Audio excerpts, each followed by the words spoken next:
과연 이 고양이 목에 방울을 다는 걸 누가 할 것이냐. 인권위원회 같은 경우에도 실상 5월에 그렇게 어렵게 조직이 됐지만 1년 정도는 거의 제대로 된 활동을 하지 못해요. 왜냐하면 위원들이 안 모여요. 안녕하세요. 손승우입니다. 예, 좋은 시간 잘 보내고 계신지요? 그 지난번에는 제가 뭐라고 해야 되지? 네. 한국에서 인권운동이 어떻게 시작이 되었고 그게 왜 기독교에서 시작이 되었는지에 대한 이야기들을 이렇게 좀 나름대로 차근차근 해 드린다고 했습니다. 또 이번에 제가 드리고 싶은 말씀은 이제 한국의 최초의 인권운동 단체로 분류되는 이제 NCK 인권위원회가 설립되는 이야기들을 조금 해 드릴까 해요.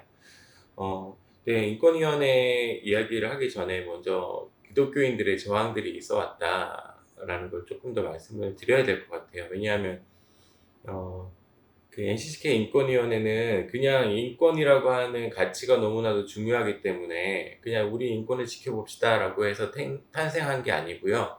기독교인들이 유신체제에 대해서 직접적으로 저항을 하게 되면서 이분들이 탄압을 받게 되니까 그분들을 보호하기 위해서 만들어지는 거거든요.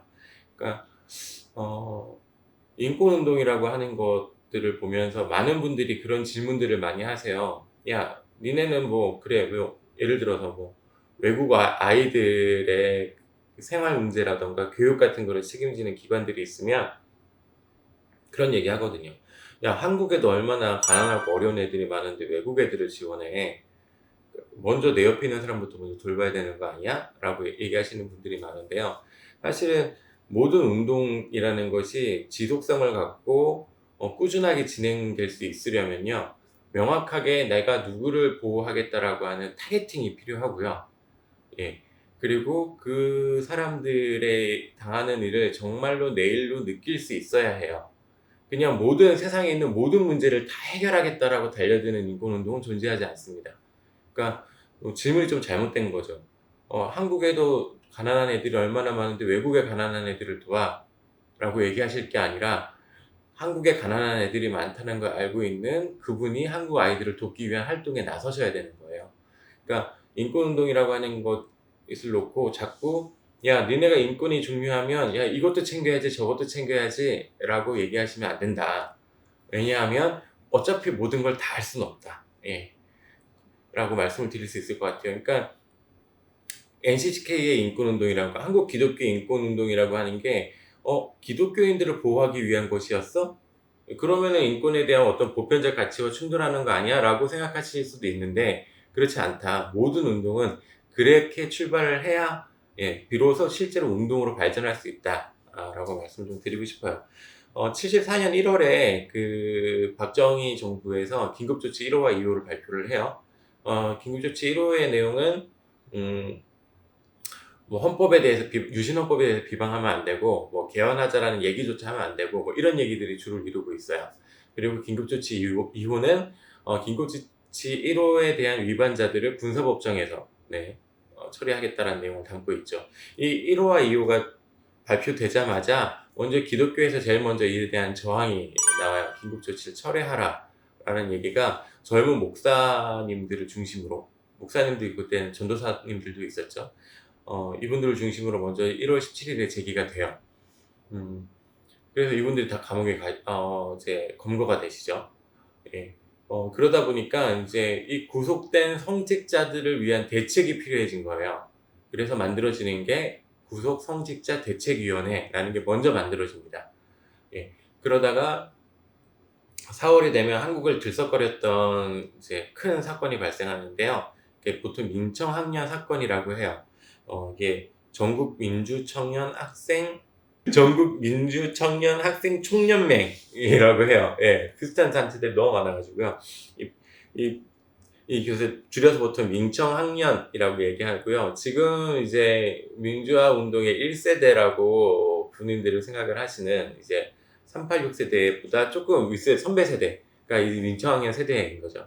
이 민청학년 사건이 4월에 터지는데 여기에 굉장히 많은 기독교인들이 연루가 돼요. 일단은 기본적으로 이 대학생들을 전국적인 조직으로 묶어내는데 굉장히 중요한 역할을 했던 게 한국기독학생의 총연맹이에요. 보통 우리가 줄여서 KSCF라고 부르는데요. 이 KSCF가 미 민청학년이라고 하는 전국 단위의 대학생들을 조직하는 데 중요한 역할을 할 수밖에 없었던 이유는 당시에 전국에 있는 모든 대학들의 그 자기네 동아리를 갖고 있는 단체가 거의 없어요. 근데 이제 KSCF 같은 경우에는 이제 해방된 이후부터 꾸준히 활동을 해왔던 단체고, 그러다 보니까 대학마다 기독학생회들이 있는 거예요. 그러다 보니까 이 전국 단위의 대학생들의 어떤 그 의견이 주고받는 통로 역할을 누가 할 수 있느냐, KSCF가 할 수 있었던 거죠. 그러다 보니까 KSCF 학생들이 이제 집행부라고 얘기할 수 있는 사람들이 다 이 민청학년 사건으로 잡혀 들어가는데, 이때 이분들이 구형받았던 형량을 다 합치면 약 350년 정도, 그러니까 350년 정도가 되는 거고, 20몇 명이니까 꽤 긴 형량을 구형받았던 거죠. 기독교인들이 참여한 이런 저항들이 계속해서 일어날 수밖에 없었던 이유는 1960년대부터 한국에, 제가 지난번에도 말씀드렸던 하나님의 선교 개념이 들어오면서 운동의 방향들이 달라졌던 게 되게 중요해요. 그러니까 이 KSCF 같은 경우에도 1960년대 말부터 학사단, 학생사회개발단이라는 운동을 펼치거든요. 이게 뭐냐 하면 사회 현장에 직접 들어가 보자라는 거예요, 학생들이. 그래서 농활 가고 공장의 위장 취업 같은 것들도 대학생들이 해서 실제로 그 안에서 어떠한 문제들이 있는지를 파악하고 그 문제를 해결하기 위한 활동을 하는 것.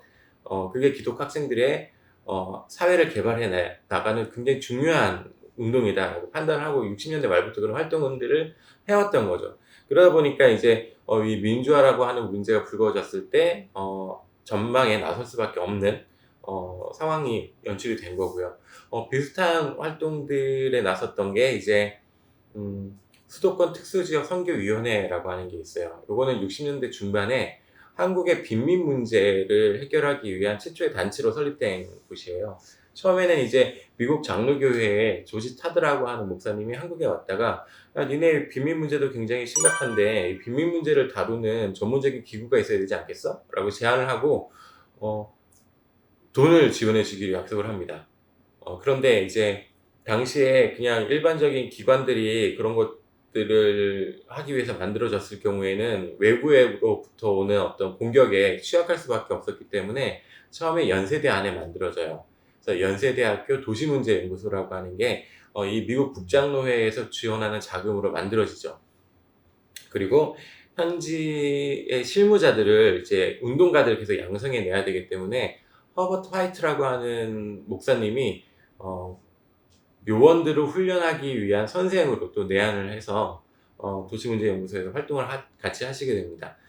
그러다가 이제 아무래도 학교 안에 있다 보면 이제 학교의 행정 라인에 대한 어떤 통제도 받을 수밖에 없고, 이 운동가분들은 자신 있게 막 사회로 뛰쳐나가서 활동을 하고 싶은데 이제 조직의 안전을 위해서 자꾸 막히는 사례들이 발생하면서 이제 연세대에서 독립하게 되죠.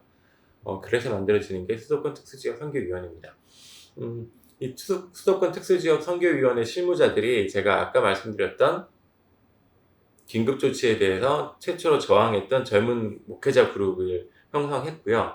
또 이 수도권 특수지역 선교위원회의 시니어라고 할 수 있는 분들이 또 이 KSCF의 뭐라고 할까요? 중간 이상의 관리자급의 사람들을 재직을 하고 있었어요. 그러다 보니까 74년 1월에 있었던 이 연행, 그 다음에 74년 민청학년 사건으로 인한 연행에서 굉장히 많은 수의 기독교인들이 연행당하게 된 거죠. 그래서 제가 아까 말씀드렸던 구속 성직자 대책위원회가 구속 기독자 대책위원회로 이름을 바꾸고 이제 학생들까지 어떻게 케어를 할 것인가에 대해서 논의를 하기 시작하게 되는 거죠. 이런 일들이 계속해서 진행되고 있는 와중에 1974년 4월에 NCCK 인권위원회의 설치가 시도가 됩니다. 처음에는 실패를 해요. 그러니까 그 NCCK 같은 경우에는 교단들의 협의체이기 때문에 이 위원들 다 교단으로부터 파송을 받거든요. 그래서 그렇게 해서 위원들의 숫자를 채운 데까지는 성공을 했어요. 근데 4월에 막상 모여가지고 얘기를 하려고 하니까 사람들이 모이질 않는 거죠. 그리고 누가 위원장가를 해야 되는데 위원장, 서기, 회계 이런 걸 누가 맡아야 이제 조직이 되잖아요. 그걸 안 하려고 하시는 거예요. 그러니까 무서웠던 것 같아요. 아무래도 그 당시에 막 사람들이 막 감옥에 막 줄줄줄 잡혀가고 있는 와중에 이제 그런 사람들을 보호하기 위한 활동에 뛰어들어야 된다고 하는 게 너무 무서우셨던 것 같아요. 그래서 4월에 모임에서는 조직에 실패를 하고요. 5월에 다시 모여서 조직에 성공을 해서 기장의 이혜영 목사님이 처음으로 인권위원장이 됩니다. 이게 또 그런 게 이혜영 목사님은 그 얼마 전에 건강을 회복하신 분이었어요. 거의 이제 죽다 살아난 분이었거든요. 그래서 원래는 인권위원회가 필요하다라고 막 얘기하고 다니셨던 목사님들이 있어요. 그래서 이제 그분들한테 이제 위원장 하시라라고 얘기하니까 그분들이 못한다, 난 안 한다라고 얘기하신 거죠.